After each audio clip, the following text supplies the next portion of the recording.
بسم الله الرحمن الرحيم. قال الله سبحانه وتعالى: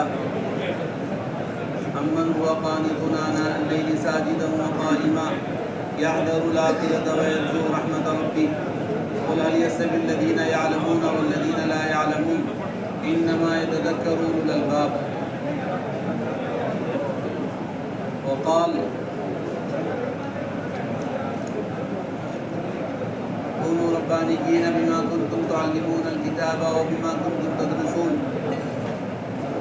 وقال رسول الله صلى الله عليه وسلم: إن الله تعالى يقول لكم مروا بالمعروف ونهوا عن المنكر قبل أن تدعوني فلا أجيب لكم وتسألوني فلا أعطيكم وتستنصروني فلا أنصركم وما زاد عليهن حتى نزل. وقال: من جاءه الموت وهو يطلب العلم ليحيي به الإسلام فبينه وبين النبيين درجة واحدة في الجنة. اللہ جل جلالہ عمر والوں نے کرم فرما کر فضل فرما کر انبیاء علیہ الصلوۃ والسلام کی نیابت میں ہمیں اور آپ کو قبول فرمائے. ہمیں اور آپ کو جو اعزاز ملا ہے انبیاء کی نیابت کا اور انبیاء کی وراثت کا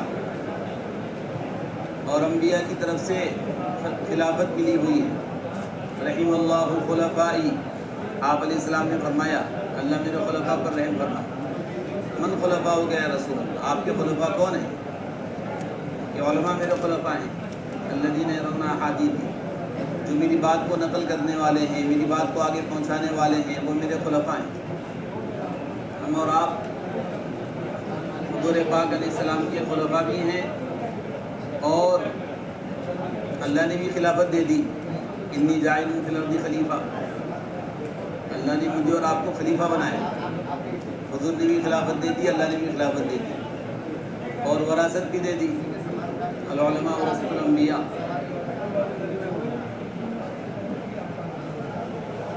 اللہ تعالیٰ کی منشا اور مرضی کیا ہے جنہوں نے ہمیں خلیفہ بنایا ہے، اور اللہ کے نبی علیہ الصلوۃ والسلام کا طریقہ جوہد کا کیا ہے جن کے ہم خلیفہ ہیں. اللہ تعالیٰ قرآن کریم میں اپنی مرضی اور منشا بتاتے ہیں، بلکہ جس کتاب کو ہم نے حاصل کیا ہے اس کتاب سے مقصود کیا ہے وہ بھی اللہ قرآن میں بتا رہے ہیں. جس علم کو ہم نے لیا ہے اس علم سے مقصود کیا ہے اس کو بھی قرآن میں اللہ بتا رہے ہیں. اور جس نبی کو اللہ نے بھیجا ہے اس نبی کی بعثت اس کا مقصد کیا ہے اس کو بھی قرآن میں بتا رہے ہیں. ہم جن کے خلیفہ ہیں اللہ کی طرف سے بھی خلافت ملی ہے، نبی کی طرف سے بھی خلافت ملی ہے. اللہ کیا چاہتے ہیں اور نبی کے ذریعے کیا چاہتے تھے، اور کتاب جس کو نازل فرمایا ہے اس کتاب سے کیا چاہتے ہیں. ان چاہتوں کو پورا کرنے والے وہ سچے نائب سچے خلیفہ ہیں.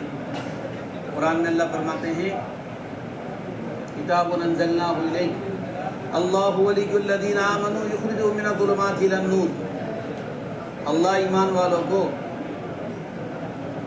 معصیت کی ظلمات سے نکال کر ایمان عمل کے نور میں لانا چاہتے ہیں. یہ اللہ کی چاہت ہے. اللہ ولی الذین آمنوا یخرجهم من الظلمات الی النور.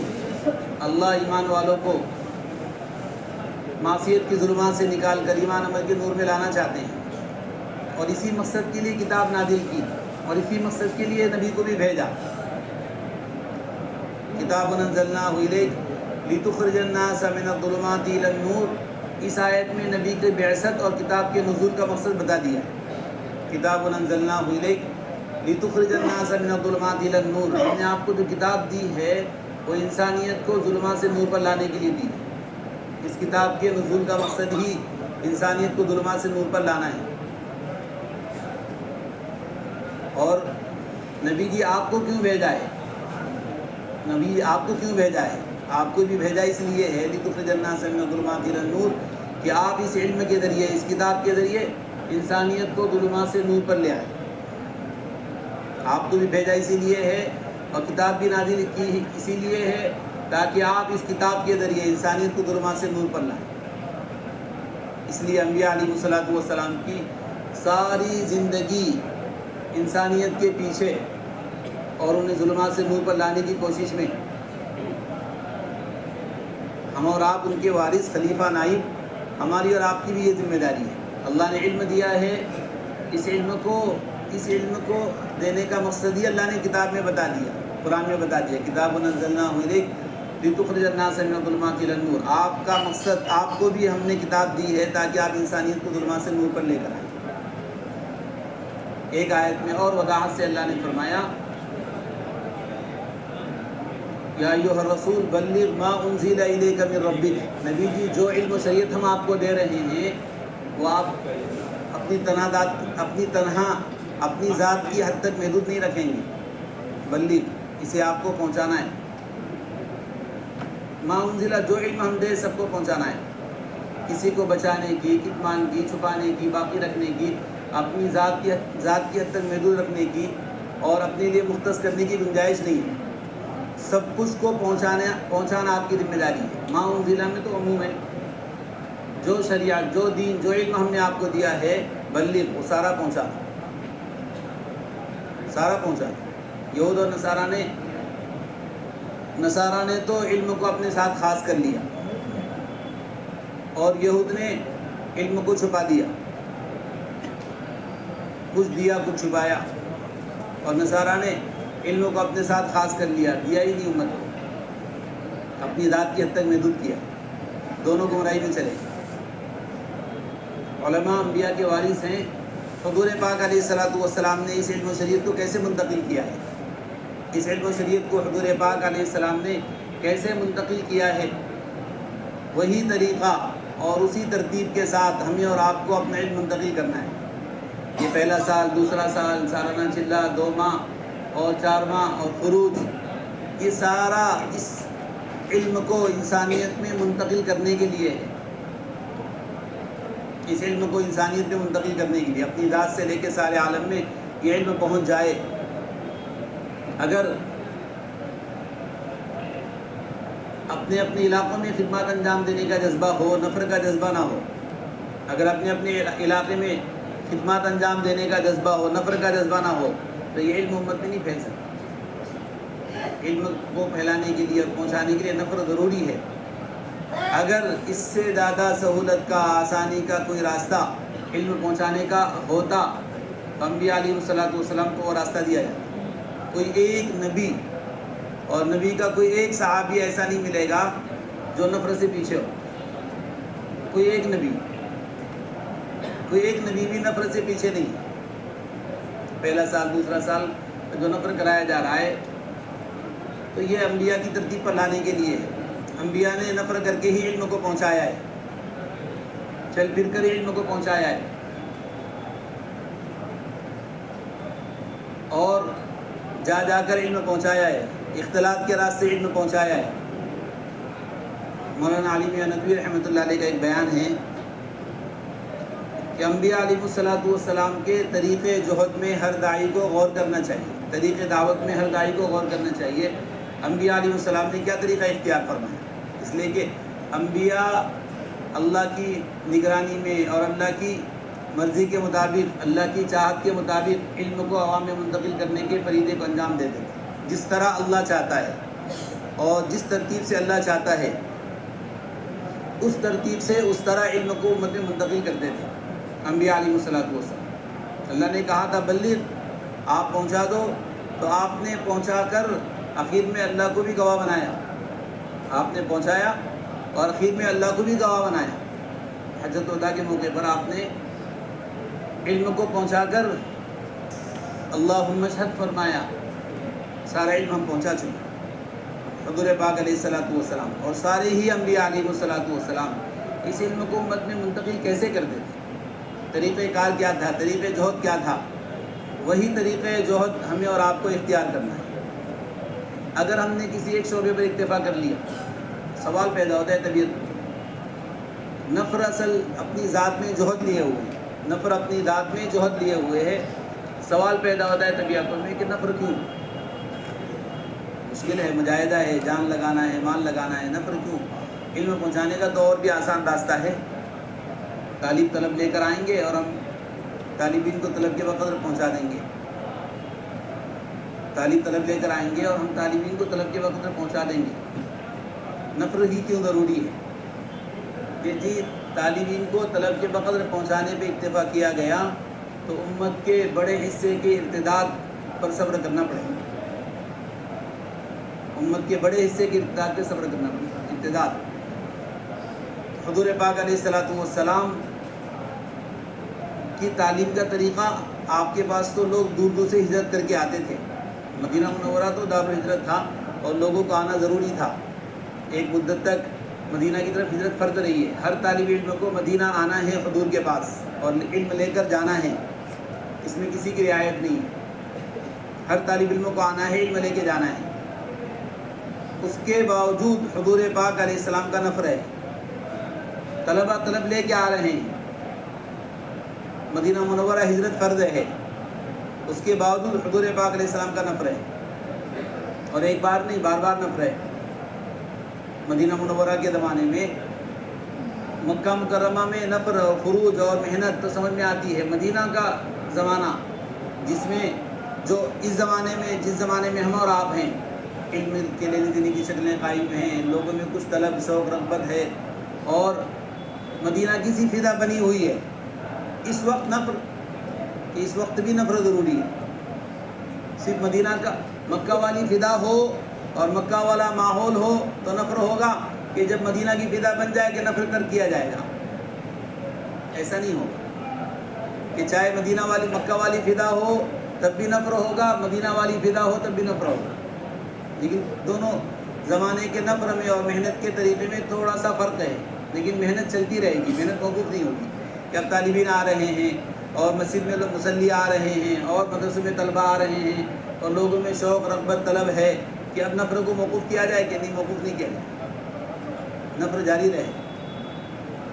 حضور پاک علیہ الصلوۃ والسلام کی زندگی ہمارے لیے اسوہ ہے، صرف مکی نہیں مدنی بھی۔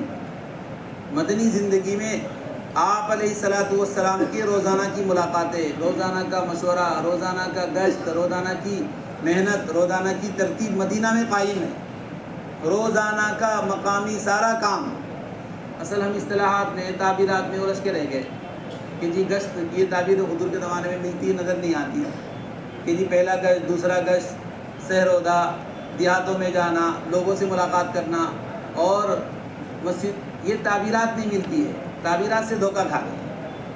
تعبیرات مستحدث ہے اور طریقے پر اصرار نہیں ہے اور شکلوں پر اصرار نہیں ہے، نفس کام، نفس کام، نفس محنت، نفس کام نفس محنت پر اصرار ہے، نفس کام نفس محنت پر اصرار ہے۔ اور بالکل اللہ تعالیٰ نے جس سختی اور اہتمام کے ساتھ اور جس تعبیر کے ساتھ قرآن کریم میں بیان فرمایا ہے اس کے ساتھ اصرار ہے۔ شکلیں بدلتی رہے گی، نظام بدلتا رہے گا، کام نہیں بدلے گا، نفس کام جاری رہے گا۔ پہلا گشت، اس لفظ سے ہم دھوکہ کھا گئے کہ پہلا گشت تو اردو کے زمانے میں تھا نہیں، دوسرا گشت کی ان تعبیرات سے، ان اصطلاحات سے اور اس کو کسی کی ذات سے جوڑ کر ہم دھوکہ کھا گئے۔ حضور پاک علیہ الصلوۃ والسلام کے زمانے میں گشت تھا، بہت اہتمام سے تھا، روزانہ کی ملاقاتیں تھیں، بہت اہتمام سے تھیں۔ روزانہ کی ملاقاتیں آپ علیہ السلام کیا کرتے تھے، روزانہ کرتے تھے، کوئی دن آپ کی ملاقات سے آپ کا فارغ نہیں ہے، کوئی دن۔ حالانکہ درس و تدریس کا بہت اہتمام سے سلسلہ جاری ہے، درس و تدریس کا بہت اہتمام سے سلسلہ جاری ہے، اور آپ کو تو صرف عبارت ترجمہ نہیں ہے، آپ کو تو پوری شریعت منتقل کرنی ہے۔ ہم تو عبارت ترجمہ اور تشریح توضیح، کتاب سے کتاب منتقل کرنے کا نظام اور طلباء کو علم کی استدعا صلاحیت بنانے کا نظام ہم سے متعلق ہے، وہاں تو پوری شریعت کو پوری امت میں منتقل کرنا ہے، تدریس کا اعلیٰ نظام ہے، پورے علم کو، پوری شریعت کو، ایک علم کے جز کو بھی بچانے چھپانے کی نبی کو گنجائش نہیں ہے۔ بلغ ما انزلہ، جو علم و شریعت ہم نے دیا سب پہنچاؤ، کسی لفظ کو چھپانے بچانے اور روکنے کی گنجائش نہیں ہے نبی کو۔ اعلیٰ درجے کی تدریس ہے، اعلیٰ درجے کی تدریس ہے، لیکن تدریس محض تدریس نہیں ہے، تدریس محض تدریس نہیں ہے۔ آپ علیہ السلام مدرس تھے، مدرس محض نہیں تھے۔ آپ مدرس تھے بے شک، لیکن مدرس محض نہیں تھے۔ یہاں اگر طبیعتوں میں کہ جی میں تو ایک فریضہ انجام دے رہا ہوں، تدریس کا فریضہ، یہاں سے دوسرا سال تدریس کے شعبے کو چھوڑ کر، یہاں سے پہلا سال تدریسی خدمات انجام دینے کو چھوڑ کر، کہ حضور پاک علیہ السلام مدرس تھے لیکن مدرس محض نہیں تھے، کہ آپ صرف تدریس میں لگے ہوئے تھے۔ مولانا صاحب کا ملفوظ ہے کہ ہم علماء کو ہر جہت سے استعمال کرنا چاہتے ہیں، جن جہتوں سے انبیاء کا استعمال ہوا ہے، ہر جہت سے علماء کا استعمال کرنا چاہتے ہیں، ایک جہت نہیں، صرف طالبین کو طلب کے وقت علم دیا جائے اور ان کی صلاحیت کا اتنا ہی استعمال ہو، اس سے زیادہ استعمال نہ ہو، نہیں۔ انبیاء علیہ الصلوۃ والسلام کی صلاحیتوں کا استعمال جس طرح امت میں دین پہنچانے میں ہوا ہے، 100% امت میں، آپ تو صرف طلباء کی طرف مبعوث نہیں ہوئے ہیں، آپ علیہ السلام صرف طلباء کی طرف مبعوث نہیں ہوئے، آپ تو کافۃ للناس کے لیے بشیر نذیر بنا کر بھیجے گئے۔ آپ کی محنت کا میدان مرد بھی ہے، مستورات بھی ہے، بچے بھی ہیں، بوڑھے بھی ہیں، اور آپ کسی ایک علاقے، خطے، کسی ایک مخصوص علاقے کے لیے بھیجے نہیں گئے ہیں، بلکہ سارے عالم میں بکھری ہوئی انسانیت کے لیے بھیجے گئے۔ پہلا سال لگانے والے یہ کہہ کر نہ بیٹھ جائے کہ جی ہم نے ہندوستان میں دین پہنچانے کی صحیح کر لی، کام پورا ہو گیا، اب دوسرے سال کی کیا ضرورت، کہ نہیں، حضور پاک علیہ السلام کی بعثت کافۃ للناس کے لیے، قیامت تک آنے والی ساری انسانیت اور سارے عالم میں بکھری ہوئی ساری انسانیت کے لیے آپ مبعوث ہوئے۔ اگر ہم نے پہلے سال بھی اکتفا کر لیا تو عرب اور دنیا میں بکھری ہوئی اور انسانیت، ان میں دین پہنچانے کے فریضے سے ہم سبکدوش نہیں ہو سکتے۔ اگر ہم نے درس بھی اکتفا کر لیا کہ بہت بڑا کام ہے، بے شک بہت بڑا کام ہے، لیکن آپ علیہ السلام مدرس محض نہیں تھے، تدریس میں لگے کہ بقیہ شعبے فوت ہو گئے۔ آپ علیہ السلام روزانہ اہتمام سے حلقے درس قائم کر کے پڑھانے میں لگے ہوئے تھے، اور صرف تدریس میں آپ نہیں تھے، امامت میں بھی آپ تھے۔ آپ علیہ السلام امام تھے، آپ نے نبوت سنبھالنے سے لے کر، مسجد بننے سے لے کر آپ کے جانے تک 17 نمازیں حضرت صدیق اکبر سے پڑھوائی، بقیہ ہر نماز آپ امام تھے، آپ نماز پڑھایا کرتے تھے، 500 نمازوں کے امام تھے۔ اور آپ کی نماز پڑھانا صرف نماز پڑھا کر فارغ ہونا نہیں ہے، بلکہ قیامت تک آنے والی انسانیت کو طریق نماز بھی سکھانا ہے۔ صلو کما رأیتمونی اصلی، میرے طریقے نماز کو سیکھو کہ یہ تمہارے لیے اسوہ ہے۔ آپ علیہ السلام ان سارے شعبہ، آپ مفتی تھے، مفتی محض نہیں تھے، آپ قاضی تھے، قاضی محض نہیں تھے، آپ خطیب تھے، خطیب محض نہیں تھے، سارے دین کے شعبہ جات کو آپ لے کے چل رہے تھے۔ اگر ہم نے درس و تدریس پہ اکتفا کر لیا کہ دوسرے سال کی کیا ضرورت اور پہلے سال کی کیا ضرورت، اور نفر کا یہ نظام بنانے کی کیا ضرورت، تقسیم کار ہے، کچھ لوگ نفر کریں، کچھ لوگ علم میں لگیں، اور آیتیں بھی لوگ پیش کرتے ہیں، آیتیں بھی لوگ پیش کرتے ہیں، بہت ساری آیتیں فلولا نفر والی، اور دوسری آیتیں کہ یہ وَلْتَكُن مِّنكُمْ أُمَّةٌ، بعض لوگ ایسا کام کرے، بقیہ سے چھٹی ہے، بقیہ سے چھٹی نہیں ہے، تناوب ہے۔ چھٹی تو کسی سے ہوتی تو سب سے پہلے تو انبیاء علیہ الصلوۃ والسلام کے یہاں، یا چلو انبیاء علیہ السلام، نبی تو ایک ہے،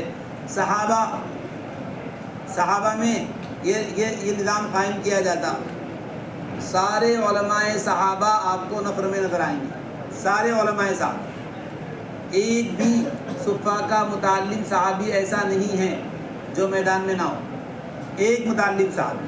لوگ کہتے ہیں ابو ذر غفاری گوشہ نشین تھے، 100 مزاج کے تھے، اور زاہد تھے، راہب تھے، کہ جی وہ نفر نہیں کرتے تھے، ان سے بڑا نفر کرنے والا کون ہوگا؟ راہب، زاہد۔ لیکن صحابہ کے یہاں رہبانیت اور زہد کا مطلب قطعاً یہ نہیں تھا کہ امت سے یکسو ہو جاؤ، امت سے لا تعلق ہو جاؤ اور گوشہ سنبھال کے بیٹھ جاؤ۔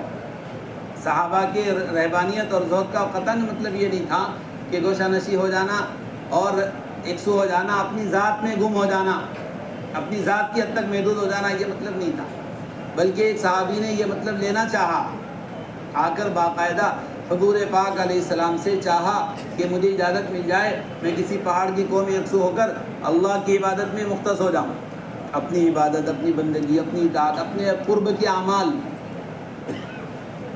سال میں نکلنے کے درمیان، دوسرے سال میں نکلنے کے درمیان بسا اوقات غلبہ ہو جاتا ہے کہ جی عبادت، دعائیں، نماز، ذکر، تلاوت کہ اس میں بہت یکسوئی سے اشتغال ہو جاتا ہے اور دعوت کے اعمال چھوٹ جاتے ہیں، ملاقاتیں، گشت اور لوگوں میں جا کر لوگوں کو مسجد، اعمال مسجد سے جوڑنا، لوگوں کو دین کی محنت سے جوڑنا، اس سے تغافل ہو جاتا ہے۔ بات حضرت تھانوی رحمۃ اللہ علیہ نے تو یہاں تک لکھا ہے کہ جو اپنی ذات کی حد تک محدود ہے بے اعتبار عبادت کے، بے اعتبار بندگی اطاعت کے، بے اعتبار تقویٰ اور انابت اور رجوع اللہ کے، اپنی ذات کی حد تک محدود ہے، چاہے جتنا اعلیٰ درجے کی عبادت بندگی اطاعت اختیار کیا ہوا ہو، چاہے جتنے اعلیٰ درجے کی ذکر، تلاوت اور دعاؤں میں لگا ہوا ہو، چاہے جتنے اعلیٰ درجے کی۔ خطبات حکیم الامت میں حضرت تھانوی فرماتے ہیں کہ میرے نزدیک وہ آدھا دیندار ہے، وہ آدھا دیندار ہے۔ سورہ عصر کا خلاصہ حضرت تھانوی فرماتے ہیں دو باتیں ہیں: الا الذین آمنوا وعملوا الصالحات، اپنی اصلاح، وتواصوا بالحق وتواصوا بالصبر، امت کی اصلاح، تواصی بالحق، تواصی بالصبر کے کیے بغیر کوئی عالم ہو، مفتی ہو، کوئی عام افراد امت ہو، وہ خسران سے نہیں نکل سکتا۔ تواصی بالحق، تواصی بالصبر، امت کو دین پر لانا، امت کو دین پر جمانا۔ تواصی بالحق، تواصی بالصبر کے مفتی شفیع صاحب نے 3 ترجمے کیے ہیں، تینوں ترجمے کے اعتبار سے محنت کرنی پڑے گی۔ الا الذین آمنوا، اعلیٰ درجے کا ایمان، وعملوا الصالحات، سارے ہی نیک اعمال، الف لام استغراق کا ہے، سارے ہی نیک اعمال کرنے کے باوجود بقول حضرت تھانوی کی آدھا دیندار ہے، سارے نیک عمل، کوئی ایک نیک عمل ان سے نہ چھوٹتا ہو، اپنی ذات کی حد تک کوئی نیک عمل ان سے نہ چھوٹتا ہو، آدھا دیندار ہے۔ کہ ابھی اس امت کی رہبانیت گوشہ نشی ہونا نہیں ہے، اس امت کی رہبانیت اپنی ذات میں گم ہو جانا نہیں ہے۔ اذن لی بالرہبانیہ یا رسول اللہ، اللہ کے نبی میں راہی بننا چاہتے ہیں، نفر کرو، خروج کرو، اللہ کے راستے میں نکلو، انسانیت کو اللہ کی ذات عالی سے جوڑنے کی محنت کرو۔ رہبانیت امتی الجہاد فی سبیل، آپ نے فرمایا میری امت کی رہبانیت اللہ کے راستے کا نفر ہے، خروج ہے، محنت ہے، جہد ہے، مجاہدہ ہے، جان مال لگانا ہے، امت پر اپنی صلاحیت کو، استعداد کو استعمال کرنا ہے، یہ میری امت کی رہبانیت ہے۔ تواصی بالحق اور تواصی بالصبر کے بغیر اس امت میں کوئی راہب نہیں بن سکتا۔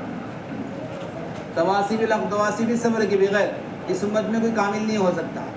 حضرت تھانوی فرماتے ہیں تم میں سے کتنے شب بیدار بھی ہے، کتنے راتوں کو رونے والے بھی ہیں، کتنے ذکر تلاوت میں لگنے والے بھی ہے، تم میں کوئی ایسا بھی ہے، اپنے مریدین سے فرمایا تھا، تم میں کوئی ایسا بھی ہے جو ضعیف الایمان کو قوی ایمان بنائے، جو عدیم الایمان کو ایمان والا بنا دے، جو غفلت میں پڑے ہوئے کو غفلت سے نکال کر ذکر میں لگا دے۔ پھر فرمایا حضرت نے کہ تواصی بالحق و تواصی بالصبر کیے بغیر اس امت کا کوئی فرد خسران سے نکل نہیں سکتا، چاہے سارے نیک اعمال کرتا ہو، کسی ایک نیک عمل میں پیچھے نہ ہو۔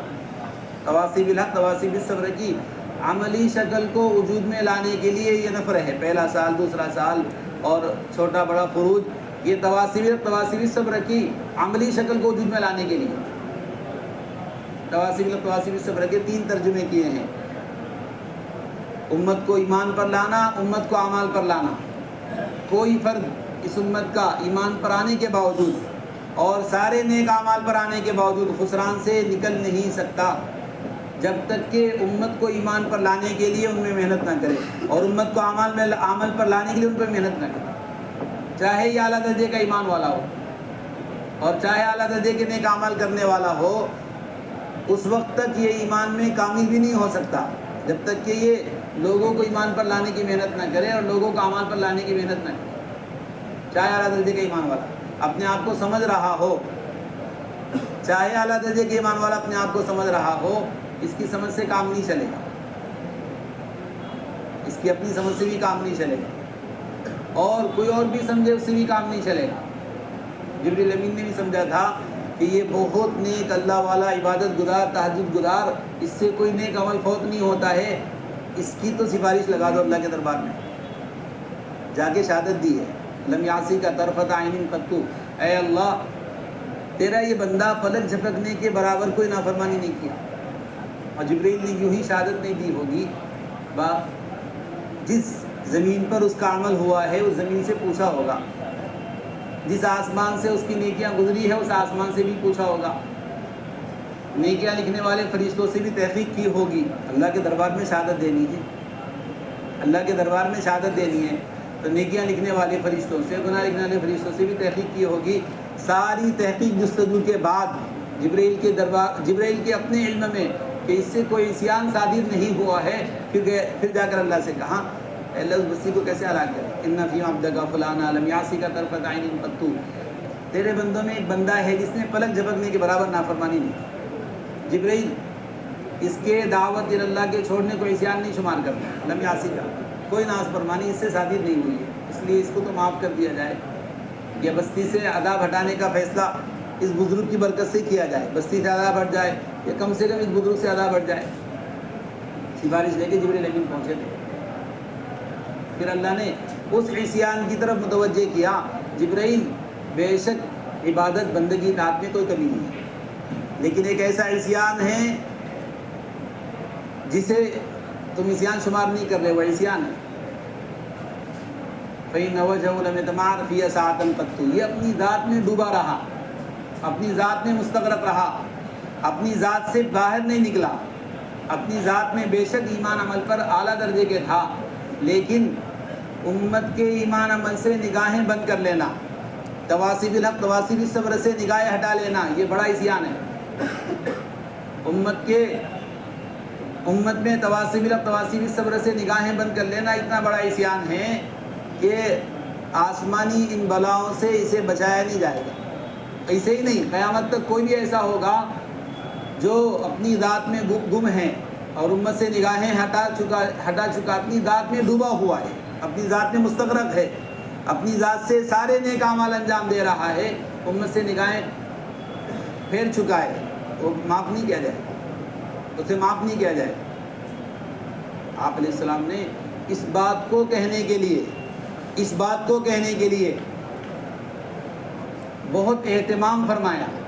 اما عائشہ رضی اللہ تعالیٰ عنہ تو حضور پاک علیہ السلام کی حالات پر نگاہ رکھی ہوئی تھی، آپ آج خلاف معمول مسکراتے ہوئے ہنستے ہوئے گھر میں نہیں آئے، چہرے پر ایک عرفت فی وجہی قد حضروا شیء، آپ کے چہرے کو پڑھ لیا اما عائشہ رضی اللہ تعالیٰ عنہ نے، کوئی بات اہم پیش آئی ہے، کوئی شیء میں ترمیم تعظیم کی ہے، کوئی اہم بات ضرور پیش آئی ہے، آپ خلاف معمول داخل ہو گئے، آپ کا آنا گھر میں مسکراتے ہوئے ہنستے ہوئے ہوتا تھا، آج آپ کے چہرے پہ کوئی بات محسوس ہو رہی ہے۔ فلسفۃ بالحراست میں ما یقول، بہت اہتمام فرمایا۔ اما عائشہ تو یوں روزانہ آپ کی بات سننے کے لیے مسجد کی دیوار سے کان لگاتی تھی، آج اہتمام فرمایا کہ کوئی اہم بات پیش آئی، اور آپ نے اتنا اہتمام فرمایا، آپ گھر سے مسجد میں گئے، فما کلم احد، کسی سے کوئی بات نہیں کی، اور سیدھے ممبر پہ جلوہ افروز ہو کر آپ نے ایک مختصر سا خطبہ دیا، اور ان صحابہ سے جو عمل میں کوتاہی کرنے والے نہیں ہیں، جو ایمان میں کمزور نہیں ہے،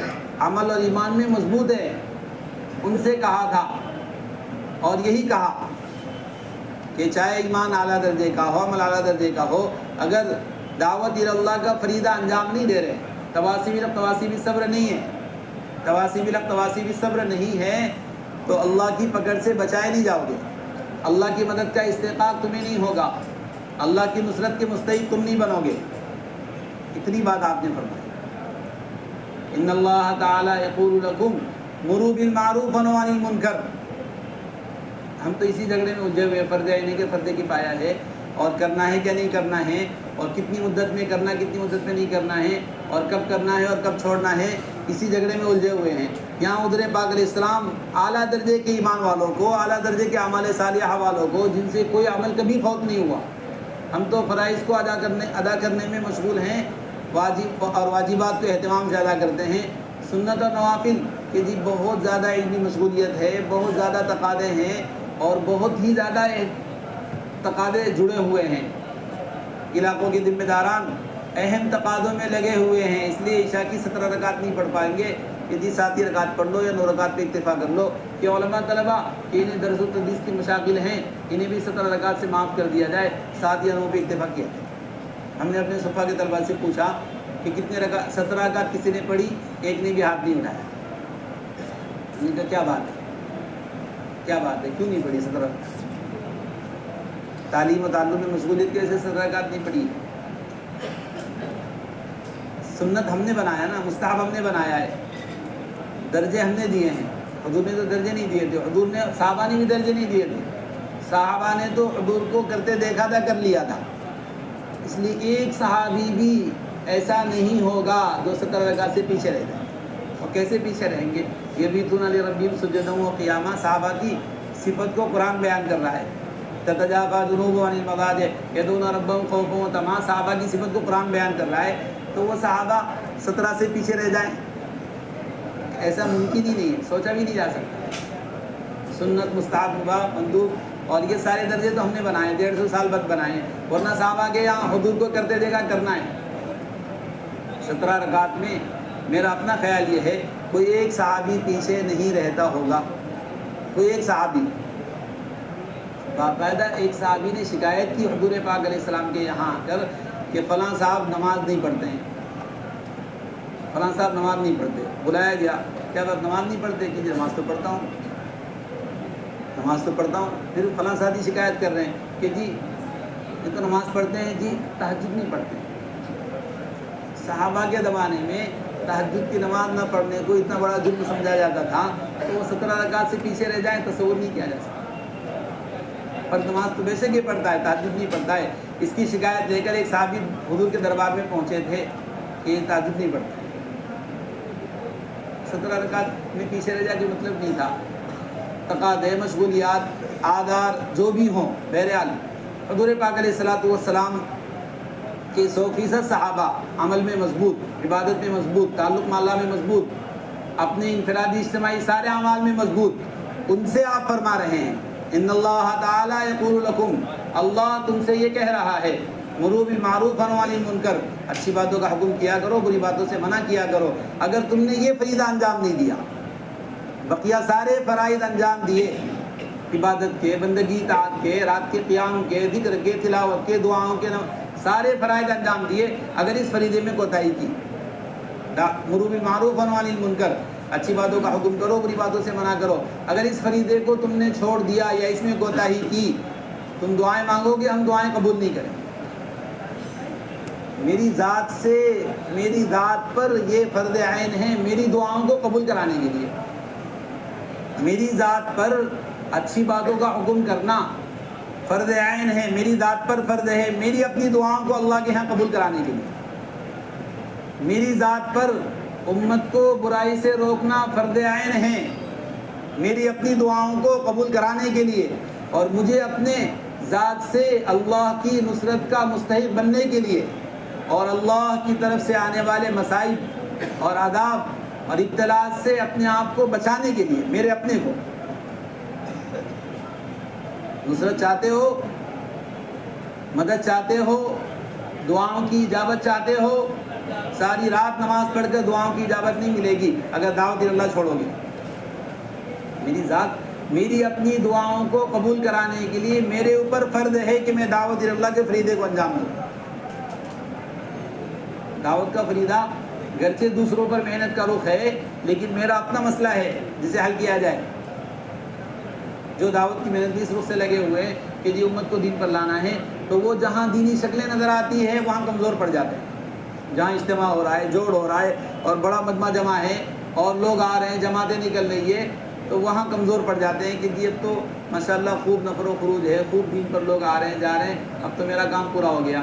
کہ جی جس طرح سے بہت بڑا مجمع نماز پر آنے کی وجہ سے میں اپنی نماز سے غافل نہیں ہو سکتا کہ مجھے اپنی نماز پڑھنی ہے، میرا اپنا فریضہ ہے، میرے اوپر فرض ہے۔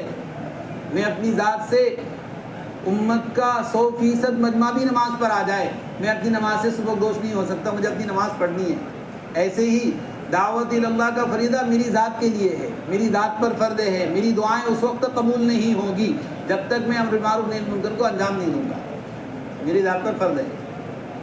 اتنی بڑی دھمکی، اتنا بڑا عتاب اور اتنی سختی اللہ فرض کفایہ پہ کر دے کہ جی چند لوگ کر دو بقیہ سے چھٹی ہو جائے گی، ایسا کیسے ہو جائے گا؟ ایسا کیسے ہو جائے گا؟ تواصی بالحق تواصی بالصبر، تواصی بالحق تواصی بالصبر کے ہر فرد کا فریضہ ہے۔ جسے خسران سے نکلنا ہے وہ آئے، اس میدان میں اترے۔ جسے خسران میں پڑے رہنا ہے وہ جائے، اپنے گھر پہ بیٹھے، اپنی نماز ذکر تلاوت میں لگا رہے، اپنی عبادت بندگی طاعت میں لگا رہے، تواصی بالحق تواصی بالصبر سے چھٹی لے لے۔ وہ شخص جسے خسران میں پڑا رہنا ہے، جسے خسران سے نکلنا ہے، جس کو اپنی ذات سے خسران سے نکلنا ہے، وہ اپنی ذات سے اس فریضے کی ادائیگی پر آ جائے۔ تواصی بالحق تواصی بالصبر تو میرے لیے ہے، مجھے خسران سے نکلنا ہے۔ قرطبی فرماتے ہیں من ترک الامر بالمعروف والنہی عن المنکر فہو بالخسران، جو سارے نیک کام کر رہا ہو، ساری عبادت بندگی طاعت کے اعمال کر رہا ہو، امر بالمعروف نہی عن المنکر کے فریضے کو انجام نہیں دیتا ہے تو خسران سے نہیں، اس کی نمازیں اسے خسران سے نہیں نکال سکتی، اس کا ذکر اسے خسران سے نہیں نکال سکتا، اس کی تلاوت اسے خسران سے نہیں نکال سکتی، اس کی پوری رات کا قیام، پورے دن کے روزے اسے خسران سے نہیں نکال سکتے۔ اگر اسے خسران سے نکلنا ہے تو اسے اس فریضے پر آنا ہو کہ جی بہت بڑی تعداد کام پر آ گئی اور ماشاءاللہ خوب گشت ہو رہا ہے، خوب ملاقاتیں ہو رہی ہے، خوب اجتماعات ہو رہے ہیں، خوب جوڑ ہو رہے ہیں، خوب جماعتیں نکل رہی ہے کہ اب تو ہم ذرا سست پڑ جائیں یا اپنی ذات کی حد تک محدود ہو جائیں، اپنی ذات پہ توجہ کر لیں کہ میں اپنی ذات سے عبادت بندگی طاعت پہ آ جاؤں اور میں اپنے اللہ سے تعلق بنا لوں۔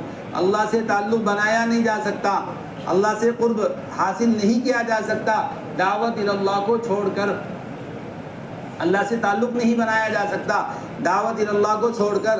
دعاؤں کی قبولیت تو بعد کا مرحلہ ہے، دعاؤں کی توفیق سے محروم کر دیا جائے گا دعوت اللہ کو چھوڑنے والے۔ دعاؤں کی قبولیت کے نہ ہونے کی جو دھمکی دی ہے اللہ کے نبی علیہ الصلوۃ والسلام نے، وہ دھمکی دعوت اللہ کے چھوڑنے پر ہے۔ اور جبکہ اللہ نے کہا اجیبوا دعوت الداعی اذا دعان، دعا مانگو گے ہم قبول کریں گے، دعا مانگو گے ہم قبول کریں گے۔ حضرت علی رضی اللہ تعالیٰ عنہ فرماتے ہیں 3 چیزوں میں کبھی تخلف ہو ہی نہیں سکتا، 3 چیزوں میں کبھی تخلف نہیں ہو سکتا۔ اس میں ایک چیز ہے دعا مانگے اور قبول نہ ہو، ایسا نہیں ہو سکتا۔ دعا مانگے اور قبول نہ ہو ایسا نہیں ہو سکتا، کہ دعا مانگو اور قبول ہوگی بالکل پکی بات ہے۔ اللہ نے کہا ہے قرآن میں اجیبوا دعوت الداعی اذا دعان، یہ اللہ اپنے ضابطے پر ہے، دعاؤں سے قبولیت، دعا مانگے قبول ہوگی بالکل پکی بات ہے۔ لیکن جو دعوت اللہ کے فریضے کو چھوڑ کے زندگی گزار رہا ہوگا اللہ اسے دعاؤں کی توفیق ہی نہیں دے۔ کیوں؟ اس لیے کہ قبولیت کا وعدہ اللہ کی طرف سے ہے، لیکن دعوت اللہ کو چھوڑ کر دعائیں مانگو کہ توفیق ہی نہیں ملے گی،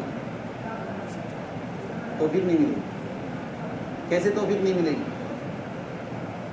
فَإِذَا فَرَغْتَ فَانْصَبْ، دعوت عبادت اور دعاؤں کا جوڑ ہے۔ حضرت فرما رہے تھے کہ دعاؤں کے مضامین ان لوگوں پر نہیں کھلتے جو میدان میں دعوت کے میدان میں اپنے آپ کو نہیں تھکاتے۔ دعاؤں کے مضامین ان لوگوں پر نہیں کھلتے جو میدان دعوت میں اپنے آپ کو نہیں تھکاتے۔ حضور پاک علیہ السلام کو 5 گھنٹے کی دعاؤں پر اکتفا نہیں ہوا، اگلے دن پھر آپ نے دعائیں مانگی، کیا بات ہے؟ اس پوری دعا میں آپ نے نہ فاطمہ کو مانگا، نہ عائشہ کو مانگا، نہ علی حسنین کو مانگا، آپ کی 5 گھنٹے کی دعائیں کیا ہیں؟ میدان دعوت میں چلنے والا اور ساری امت کو جہل ارتداد سے نکالنے کی فکر کرنے والا اور اس کے لیے نفر و خروج کرنے والا، اس کے اوپر سارے عالم میں بکھری ہوئی انسانیت کا درد و غم ہے۔ آپ نوح علیہ السلام کی دعا دیکھو، ایک جملہ اپنی ذات کے لیے نہیں، ربی انی دعوت قومی لیلا ونہارا فلم یزدہم دعائی الا فرارا وانی کلما دعوتہم لتغفر لہم جعلوا اصابعہم فی آذانہم واستغشوا ثیابہم واسروا واستکبروا استکبارا ثم انی دعوتہم جہارا ثم انی اعلنت لہم واسررت لہم اسرارا۔ جو میدان میں نہیں چلے گا وہ میدان کی کارگزاری اللہ کو کیسے پیش کرے گا؟ کیا پیش کرے گا؟ اللہ میں بیمار ہوں شفا دے دے، ٹھیک ہے، اور کیا چاہتے ہیں؟ میری بیوی بیمار ہے اسے شفا دے دے، میرے کتنی ضروریات ہے، کتنے تقاضے ہیں، ایک بیوی ہے، چند بچے ہیں، تھوڑے سے تقاضے ہیں، ان تقاضوں پر کتنی دعا مانگے گا؟ 2 منٹ، 3 منٹ، 4 منٹ، ایک تو دعا مانگنے کی توفیق نہیں ملے گی، اور اگر مل بھی گئی تو یہ میدان میں نہیں ہے، امت کی آواز سے واقف نہیں ہے، امت کو ارتداد سے نکالنے کا درد نہیں ہے، غم نہیں ہے، فکر نہیں ہے، عملی کی کوشش نہیں ہے، امت کو ارتداد میں پڑا ہوا دیکھ کر اس کے دل پر کوئی درد غم نہیں پیدا ہوتا، اور اسے کوئی فکر نہیں ہے، اس کی دعاؤں میں امت کے لیے کیا حصہ ہوگا؟ دعاؤں کی قبولیت تو بات کا مرحلہ ہے، جو دعوت اللہ کو چھوڑ دے گا اور میدان میں چلے گا پھرے گا نہیں، اس پر دعا کے مضامین بھی وارد نہیں ہوں گے۔ حضرت فرمائے کیا مانگے دعا؟ یہ ہر نماز کے بعد تو ہاتھ اٹھا کے دعا مانگتے، دعا نہیں مانگتے ہیں، وہ تو سارے مجمع کی نقل اتارتے ہیں کہ جی سب نے ہاتھ اٹھایا تو ہم نے بھی ہاتھ اٹھایا، سب نے ہاتھ پھیرا ہم نے بھی ہاتھ پھیر دیا، اسے دعا نہیں کہتے، اور یہ دعائیں قبول بھی نہیں ہوتی۔ ان اللہ لا يقبل دعا عن قلب غافل لاہ، یہ تو اللہ کا ضابطہ بنایا ہوا ہے، غفلت کے ساتھ، بے توجہی کے ساتھ۔ اس سے توجہ کیا ہوگی جسے امت کا درد نہیں ہے، غم نہیں ہے، اور ہر نماز کے بعد اپنی ذات حضور پاک علیہ السلام تو ہم عائشہ کے لیے دعا مانگ رہے ہیں، اللہم اغفر لی عائشہ ما تقدم من ذنبی وما تأخر وما اسررت وما اعلنت۔ عائشہ خوش ہو رہی ہے، عائشہ کیا بات ہے، خوش ہو رہی ہے کہ جی اللہ کے نبی آپ نے ایسی دعا مانگی، میں خوش کیوں نہ ہوں؟ کہ عائشہ تیرے لیے ایک بار مانگا ہے، میں تو ہر نماز کے بعد اپنی امت کے لیے مانگتا ہوں، ہر نماز کے بعد اپنی امت کے لیے مانگتا ہوں۔ جو میدان میں نہیں ہوگا، امت کا درد و غم اپنے دلوں میں نہیں بٹھائے گا، اور میدان میں چل پھر کے امت کے احوال کا جائزہ نہیں لے گا، اور امت کو ارتداد سے نکالنے، امت کو فرائض پر لانے، امت کو دین پر لانے کا فکر درد غم نہیں ہوگا، تو اس کی دعاؤں میں کیا حصہ ہوگا، اس کی دعاؤں میں کیا درد و غم ہوگا؟ 5 گھنٹے کی دعائیں پوری امت کے لیے، اور اس پہ اکتفا نہیں کیا، اگلے دن پھر دعاؤں میں لگایا، ایک روایت میں پھر 2 گھنٹے دعا مانگی ہے، 7 گھنٹے کی دعا ہے، اتنی لمبی دعا۔ فَإِذَا فَرَغْتَ فَانْصَبْ، جب آپ دعوت کے تقاضوں سے فارغ ہو جائیں تو عبادت کے لیے لمبا قیام کریں۔ نسب کی استعداد، حضرت فرما رہے تھے، نسب کی استعداد دعوت سے فراغ کے بعد ہے، آرام سے فراغ کے بعد نسب کی استعداد نہیں پیدا ہوگی۔ بہت اچھا آرام کر لیا ایسی میں کہ جی اب تو اٹھو آخری پہر اللہ سے دعا مانگو، کہ جی توفیق نہیں ہوگی، اس لیے کہ نسب کی استعداد آرام کرنے سے نہیں پیدا ہوتی ہے، نسب کی استعداد تو میدان دعوت میں تھکانے سے پیدا ہوتی ہے۔ فَإِذَا فَرَغْتَ فَانْصَبْ، جب آپ میدان دعوت میں اپنے آپ کو تھکا کر فارغ ہو جائیں، فَانْصَبْ، اب لمبا قیام، حضور کے پیروں کا ورم آ جانا، اور آپ کا آدھی رات کھڑے رہنا، اور آپ کا دعائیں مانگنا، اور آپ کا اللہ کا آپ کو کہنا کہ نبی جی آپ ساری رات عبادت نہ کرو، کچھ آرام بھی کر لو۔ آرام کی ترغیب اللہ نے قرآن کریم میں اپنے نبی کو دی ہے، ایک آیت اتار کر اللہ نے اپنے نبی کو آرام کی ترغیب دی ہے۔ مفسرین نے لکھا ہے کہ حضور پاک علیہ الصلوۃ والسلام ساری رات نماز پڑھتے تھے، تو اللہ نے فرمایا یا ایھا المزمل قم اللیل الا قلیلا، نبی جی ساری رات نماز نہ پڑھا کرو، کچھ آرام بھی کر لیا کرو۔ اس آیت کے نزول سے پہلے حضور پاک علیہ الصلوۃ والسلام ساری رات سو رہے ہوتے، آرام کر رہے ہوتے، تو پھر اس آیت کا مفہوم یہ ہوتا یا ایھا المزمل قم اللیل الا قلیلا، نبی جی ساری رات سونے کی نہیں ہے، کچھ عبادت بھی کرو۔ اور اس آیت کے نزول سے پہلے ساری رات آپ کی قیام میں گزر رہی تھی، اس سے استثناء ہے قم اللیل الا قلیلا، نبی جی ساری رات عبادت نہ کرو، کچھ آرام بھی کرو۔ کتنا کرو؟ نصف، آدھی رات آرام کرو، آدھی رات عبادت کرو، او زد او انقص، یا آدھی سے زائد یا آدھی سے کچھ کم۔ مفسرین نے لکھا ہے جب اللہ حضور کے آرام کی طرف دیکھتا تو کہتا تھوڑا زیادہ آرام کر لو، تھوڑا کم عبادت کرو، اور جب اللہ یہ دیکھ رہا ہے کہ میرا نبی میرے سامنے کھڑے ہو کر امت کا درد، امت کا غم اور امت کے لیے روتا ہے، یہ منظر بہت اچھا ہے کہ نبی جی زیادہ عبادت کرو، تھوڑا کم آرام کر لو، لیکن آرام بھی کر لیا کرو۔ ان لک فی النہار سبحا طویلا، آپ کو دن میں بہت تقاضوں سے میں گزرنا ہے، مسلسل کام ہے، تھوڑا آرام کر لیا۔ حضور پاک علیہ الصلوۃ والسلام کو ترغیب دے کے اللہ آرام کروا رہا ہے۔ جو میدان دعوت میں نہیں چلے گا پھرے گا، اور امت کے اوپر اپنی جان مال نہیں لگائے گا، صلاحیت استعداد نہیں لگائے گا، اور اپنے آپ کو نہیں تھکائے گا، اس میں نسب کی استعداد بھی نہیں پیدا ہوگی۔ فَإِذَا فَرَغْتَ فَانْصَبْ وَإِلَىٰ رَبِّكَ فَارْغَب، اور دعاؤں میں الہا و زاری اور رونا دھونا اور تڑپنا اور بے چین ہونا کہ وہ میدان دعوت میں چلے بغیر پیدا نہیں ہو سکتا، میدان دعوت میں چلے بغیر پیدا نہیں ہو سکتا۔ حضرت ابراہیم علیہ السلام کتنی الہا و داری کے ساتھ، عاجزی کے ساتھ فرشتوں سے کہہ رہے ہیں کہ بھئی انہیں معاف کر دو، انہیں چھوڑ دو۔ اللہ نے کہا ان ابراہیم لحلیم اواہ منیب، ابراہیم کی پہلی صفت ہے بہت بردبار اور بہت شفقت والے کہ انہیں امت کا درد ہے کہ امت کو معاف کروانا چاہتے ہیں. حلیم ہے، اواہ ہے، منیب ہے. میدان دعوت میں چلنے والوں پر اللہ تعالیٰ دعاؤں کے مضامین کھولے. اس لیے بات دور نکل گئی. ہم تو یہ بات کہہ رہے تھے کہ حضور پاک علیہ الصلوۃ والسلام کے دن میں جو درس و تدریس کا فریضہ تھا اور آپ اس فریضے کو انجام دے رہے تھے، لیکن اس فریضے کی مشغولیت کی وجہ سے آپ نے نفر و خروج کو نہیں چھوڑا. پہلا سال، دوسرا سال، تیسرا سال اور اس کے علاوہ چھوٹا بڑا خروج.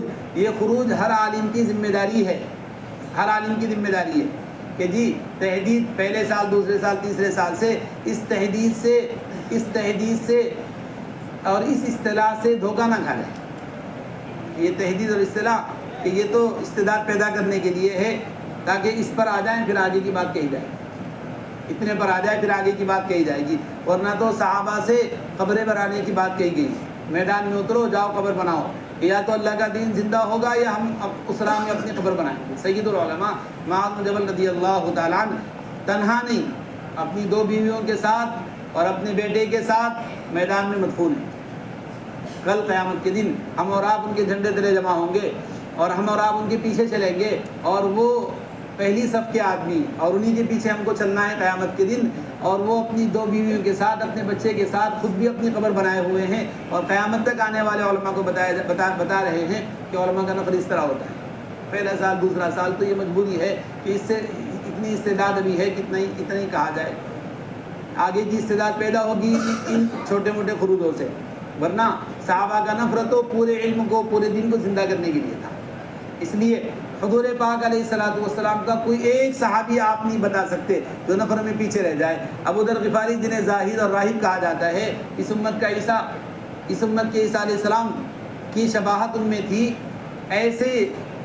ایسا نیک صالح اور متقی پرہیزگار اور راہب، ان کا حال یہ ہے حضور کے ساتھ کوئی نفر نہیں چھوڑا. ہر نفر میں حضور کے ساتھ شریک ہیں. اور حضور کے جانے کے بعد صرف 6 مہینہ مدینہ میں گزارا ہے، صرف 6 مہینہ. لوگوں کو تو اتنا یاد ہے کہ ربضہ گئے تھے وہیں انتقال فرما گئے، اور تنہا گئے تھے تنہا انتقال فرما گئے. ابو ذر یمشی وحیدہ ویموت وحیدہ ویبعث وحیدہ، اتنی بات یاد ہے. یہ نہیں یاد ہے کہ ابو ذر غفاری حضور کے دنیا سے جانے کے 6 مہینے کے بعد جو نکلے تھے 4.5 سال کا خروج کیا تھا. مصر گئے تھے، شام گئے تھے، فلسطین گئے تھے، اور یہ جتنے علاقے ہیں اردن، شام، مصر، فلسطین، سارے علاقوں میں ابو ذر غفاری کے گھوڑوں کے قدم پڑے ہیں اور ان کے قدم پڑے ہیں. 4.5 سال تک یہ امت کا زاہد راہب چل پھر رہا ہے، محنت کر رہا ہے. 4.5 سال.